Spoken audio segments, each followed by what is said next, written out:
Kinukumpirma po natin na hawak na po natin si Pastor Kibuloy, si Jacqueline Roy, si Ingrid Canada, si Crescente Canada at si Silva Semanes po.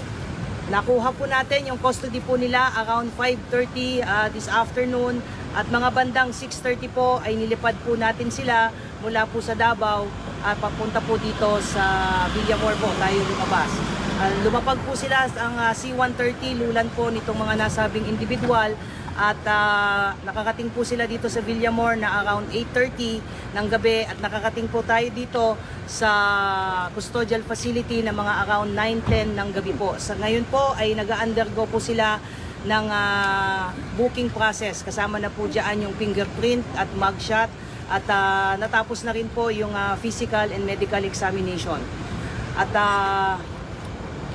nangyari po itong pangyayari po na ito dahil kanina pong mga bandang 1:30 po ng hapon ay nagkaroon po ng negosasyon para po sa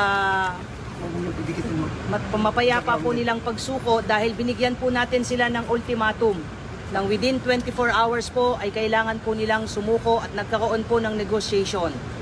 So ito po ay joint efforts po ng PNP and AFP.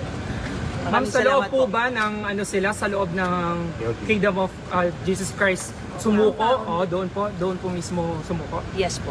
Apo. Sa loob po ng KOJC compound po natin sila nakuha. Apo. Ma'am, dito sa loob ng PNP Custodial Center, magkakasama po sila sa isang kwarto? Paano po mangyayari? Wala pa po tayong detalye po dyan. Maraming salamat po. Yun lamang po. Ma'am, may masusunod